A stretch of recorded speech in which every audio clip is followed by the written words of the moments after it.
Se eu pudesse lhe dar um conselho, enquanto você é jovem, que está começando a sua vida, nunca coloque um cigarro na boca. E eu falo isso por experiência.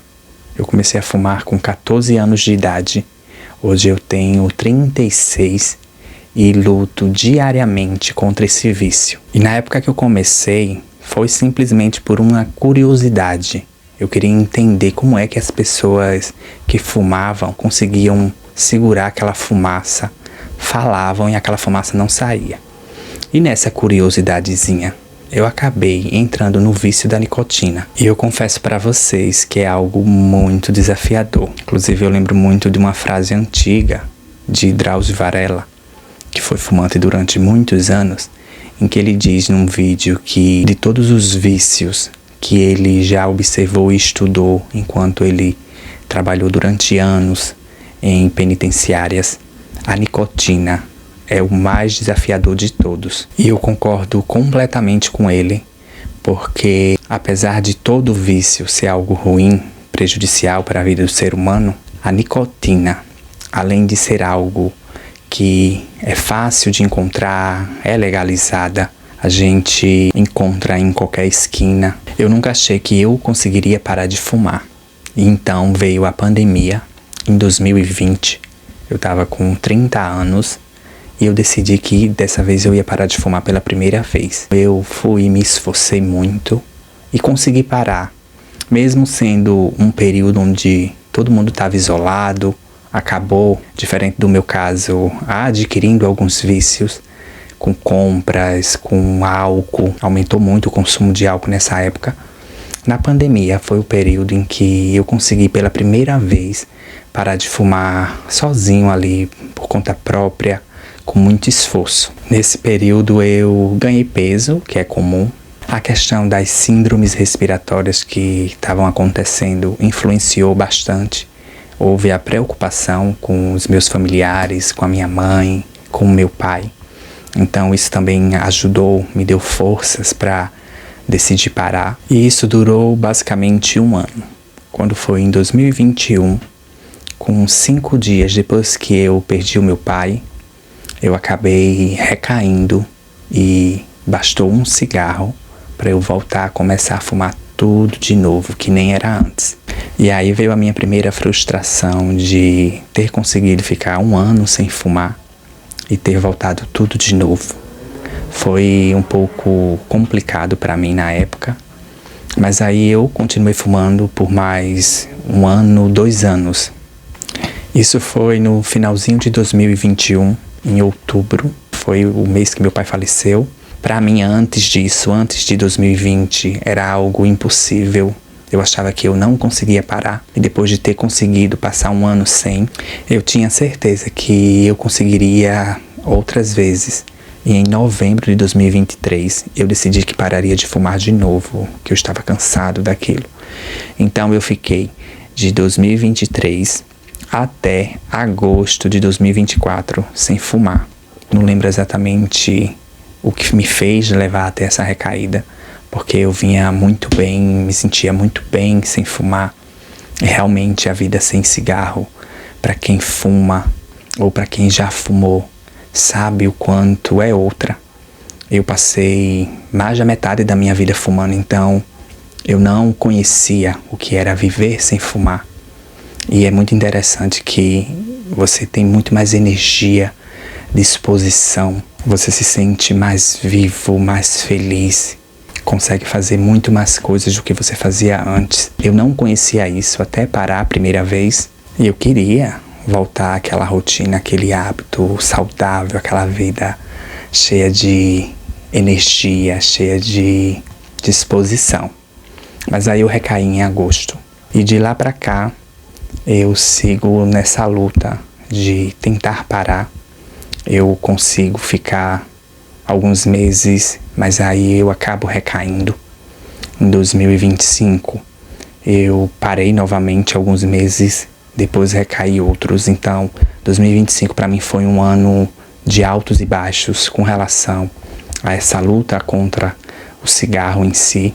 Eu confesso para vocês que, para mim, na minha experiência pessoal, é algo bem desafiador, porque eu percebo que envolve muito a mente, muito o controle dos pensamentos, por conta que a gente acaba tendo muitos pensamentos permissivos, de, por exemplo, eu só vou fumar só hoje, amanhã eu paro.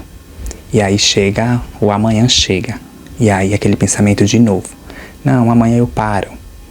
Eu só vou fumar só um, tô passando por um momento de estresse, então vou fumar só um cigarrinho. E o problema de fazer esse movimento é que basta um cigarro para você, rapidamente, tá fumando uma carteira por dia facilmente, ou fumando a quantidade de cigarros que você fumava antes. No começo agora de 2026, eu passei por uma fase meio desafiadora na vida, com relação a mudanças, enfim, precisei me mudar de lugar. Foi um momento bem tenso, assim, muito estresse, muita preocupação, enfim. E eu sabia que se eu inventasse de parar de fumar nesse período, não seria uma boa ideia. Por já me conhecer, já entender como que eu funciono, quais são os meus gatilhos, os padrões de pensamentos e comportamentos que influenciam para que eu retome, recaia. Porque nesse período, depois que eu comecei a parar de fumar, a tentar e parei algumas vezes, eu comecei a perceber o que funciona, o que não funciona. A gente vai se conhecendo melhor nesse processo. E uma coisa que eu sempre tive em mente, por mais que eu recaísse, era o pensamento de que eu vou parar de fumar. Custe o que custar, leve o tempo que for, mas eu vou parar de fumar. Eu quero ter a minha vida totalmente saudável. Gosto de praticar atividade física, gosto de fazer minhas coisinhas. E o cigarro, ele interfere em todas as áreas, né? Saúde fica prejudicada, meu fôlego fica prejudicado, mexe com o bolso, com o dinheiro, porque é um gasto. O mau cheiro que fica na roupa, no ambiente, tudo isso são questões que fazem com que a gente tenha mais disposição, mais coragem. E esse pensamento que eu tenho, mesmo recaindo, ele permanece. Mesmo que das vezes que eu fiquei 3 meses sem fumar e recaí, vinha um sentimento de culpa, vinha, claro que vinha, de querer se culpar, de novo, vai tudo se repetir, vai começar tudo de novo. Mas eu nunca desisti, eu nem vou desistir, porque eu sei como é viver sem fumar, como eu me sinto bem. Agora, eu também sei que eu sou ser humano, eu lido com as minhas questões emocionais, foram mais de 20 anos fumando, então mais da metade da minha vida não é algo tão simples. As pessoas que não fumam, que nunca tiveram um vício, já têm um hábito de dizer assim, para de fumar, é só ter força de vontade. Agora pergunta essa pessoa, se ela já teve um vício, se ela sabe como que é ter uma dependência química. Não sabe, porque só quem passa, quem vivencia aquilo, é que sabe como é desafiador, como é difícil. E aí exige muitas estratégias, força de vontade. Se fosse só força de vontade, seria muito bom. Todo mundo já teria parado. Mas não exige só força de vontade. Exige estratégias, exige muito treino mental, mudança mesmo assim, consciência de pensamentos, de gatilhos que levam a gente a recair. As questões mesmo que a gente passa no dia a dia, problema de saúde, um problema financeiro, uma questão de ansiedade, de angústia, enfim. A gente vai passando por isso ao longo da vida. Então, todas essas variáveis vão influenciando nesse processo. Não é algo tão simples assim. Por isso que eu entendo perfeitamente quem tem qualquer vício, que não é algo tão simples, que envolvem questões emocionais muito mais profundas do que simplesmente, para.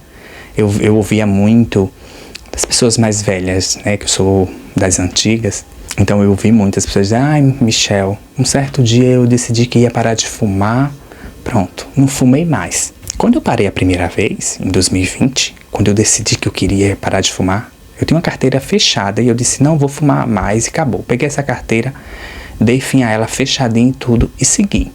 Mas das outras vezes, de lá pra cá, não foi como na primeira vez. Eu precisei me preparar psicologicamente, eu fazia todo um preparo. Eu sei que os meus primeiros 3 dias, para mim, na minha vivência, os 3 primeiros dias para mim são os mais desafiadores, porque eu fico muito mais introspectivo, o meu humor fica afetado, então eu fico com um pouco de mau humor, irritado, e por isso que eu acabo ficando mais em silêncio, porque eu não quero magoar as pessoas que eu amo, elas não têm nada a ver com as minhas questões, e como eu fico muito sensível a isso, qualquer besteirinha que for, o mais simples que seja, já desperta a minha irritabilidade. Então eu já tenho consciência disso, eu já sei que eu preciso tomar muita água, eu fico mais em silêncio. Aqui em casa todo mundo já sabe. Às vezes eu aviso, ó, vou passar mais uns dias mais em silêncio, não tem nada a ver com ninguém. É só que eu estou, né, no meu processo de parar de fumar mais uma vez. Então, todo esse autoconhecimento, quanto mais eu me conheço, mais eu vou entendendo como que funciona a minha mente, conheço perfeitamente os pensamentos e são eles que para mim hoje são os mais desafiadores. A questão fisiológica mesmo da ansiedade, da irritabilidade, tudo isso eu já consigo lidar melhor, mas os pensamentos, eles são os mais desafiadores para mim e eu acho que para todo mundo. Porque se você não tem consciência de quais são os pensamentos, automaticamente você recai. Hoje mesmo eu completei 24 horas sem fumar. Estava me sentindo bem e aí quando foi chegando à noite, agora há pouco, eu tive um pensamento permissivo de e amanhã é sexta, então eu vou fumar só hoje. Só que eu sei que não é só hoje. Aí quando chega amanhã, tudo se repete. O importante é que eu tenho total certeza de que uma hora eu me livro por completo desse vício. Aconselho a você que é jovem, ou que não é tão jovem assim, que nunca invente de botar um cigarro na boca, nem por brincadeira, porque para mim, acho que é o vício mais desafiador, exceto de jogos que aí eu não sei, né, porque já é uma outra questão que eu tenho percebido, que as pessoas estão destruindo a vida, porque com relação ao cigarro a gente destrói a si mesmo, a saúde, o dinheiro, mas não chega perto de um vício em jogos online, que hoje é o boom, tem destruído a vida de várias famílias, pessoas tirando a própria vida. Mas com relação às dependências químicas e substâncias em si, o cigarro para mim, a nicotina, ela é literalmente a mais desafiadora. Sigo firme, consciente, com a certeza de que uma hora engata. Para quem achou que nunca conseguiria, já parei outras vezes, então esse é um dos pensamentos que eu lembro na hora de retomar essa luta comigo mesmo, de que se eu já consegui outras vezes, eu consigo novamente. Eu testo e uso as mesmas ferramentas, adapto as que não funcionaram. E este ano agora de 2026, depois que eu passei a fase mais desafiadora, que foi no finalzinho de janeiro e começo de fevereiro, eu já tinha em mente que eu ia parar novamente. Depois que passou a fase, eu decidi que eu ia parar. E parei. Fiquei 45 dias sem fumar, super bem. Tinha voltado a correr, meus treinos estavam melhores, meu sono melhorou, a economia de dinheiro, mais disposição para criar, para fazer minhas coisas. Mas acabou que eu recaí na véspera do meu aniversário. Eu passei o dia inteiro tomando uma com a minha família. E quando foi à noite, quando eu cheguei em casa, perto de dormir, me deu uma vontade imensa de fumar. E por já ter bebido o dia todo, bebi o dia todo sem fumar, acabei recaindo e fui, comprei cigarro, já era 11 horas da noite. E fumei essa noite, joguei todo o cigarro. No outro dia estava de ressaca, quando foi 2 dias depois, estava eu comprando cigarro. E aí é por isso que eu digo que basta um para desandar todo o restante. Aí estou há alguns meses, há 1 mês e pouco, fumando. Tentei, semana passada, quando eu completei quase 3 dias, recaí. Hoje, completei 24 horas, recaí agora há pouco, mas não vou desistir de jeito nenhum. E aí, enquanto eu estava tomando banho agora há pouco, me veio na mente de sentar para gravar, falar sobre esse assunto, compartilhar essa minha experiência pessoal, esse desafio que eu levo há muitos anos, mais de 20 anos da vida. E você que é jovem, se estiver assistindo esse vídeo, pense nas coisas que eu estou dizendo, por experiência própria. Nunca invente, nem por brincadeira, de fumar. Se você já fuma e está nesse processo, eu quero dizer a você que não desista de você, mesmo que você tenha parado e recaído. Não importa quantas vezes isso aconteça, uma hora você consegue. O mais importante é que você tenha em mente que não desista de você, da sua saúde, de levar uma vida leve, plena, cheia de vivacidade. Siga se esforçando. Quando recair, não entre muito no movimento de culpa, de autocrítica, porque isso não ajuda, pelo contrário, só piora. Quando as nossas emoções elas estão mais mexidas, a gente acaba inclusive tendo a tendência a fumar mais, como uma forma de lidar, que é uma forma de lidar de maneira disfuncional. O importante é que você siga, que nem eu tenho feito. Fumei hoje, recaí agora há pouco, mas amanhã é um outro dia e sempre haverá um novo dia para tentar novamente, para recomeçar. E aí, aproveitando para encerrar esse vídeo, eu lembrei que algumas estratégias que eu uso que me ajudam é tomar muita água, escrever, praticar atividade física ajuda muito a baixar a minha ansiedade. Tem um aplicativo que eu uso que você coloca a quantidade de cigarros que você fuma, o valor, enfim. Ele vai mostrando para você o que já melhorou, 2 horas sem fumar, 4 horas, enfim, isso ajuda você a entender. A irritabilidade está diminuindo, com 48 horas você começa a sentir melhor o gosto da comida, o olfato melhora. No período em que você estiver tentando parar, se você gosta de tomar uma, evite literalmente o álcool, porque a gente fica mais maleável, então acaba que a gente recai com mais facilidade. Busque distrair a sua mente com leitura, com coisas que fazem você se sentir bem. Isso ajuda muito, isso tira a atenção naquele processo de fissura, né, da abstinência da nicotina. Vá procurando formas que melhor funcionam para você, que uma hora a coisa anda e aí tudo vai fluindo melhor e você consegue. Era isso que eu queria compartilhar com vocês hoje, a minha vivência pessoal. Eu nunca achei que eu faria um vídeo falando sobre isso, mas veio na minha mente, então eu sentei aqui e resolvi gravar. Eu tenho respeitado muito a minha intuição de uns anos para cá. Isso tem muito a ver com a minha meditação, com o meu processo de despertar da consciência, com a questão da minha espiritualidade. Quanto mais eu me aprofundo, quanto mais eu pratico, mais eu percebo e entendo algumas coisas. E a minha intuição pediu para gravar esse vídeo e eu tô aqui gravando. É isso. Obrigado por assistir até aqui e nos vemos no próximo vídeo. Um abraço.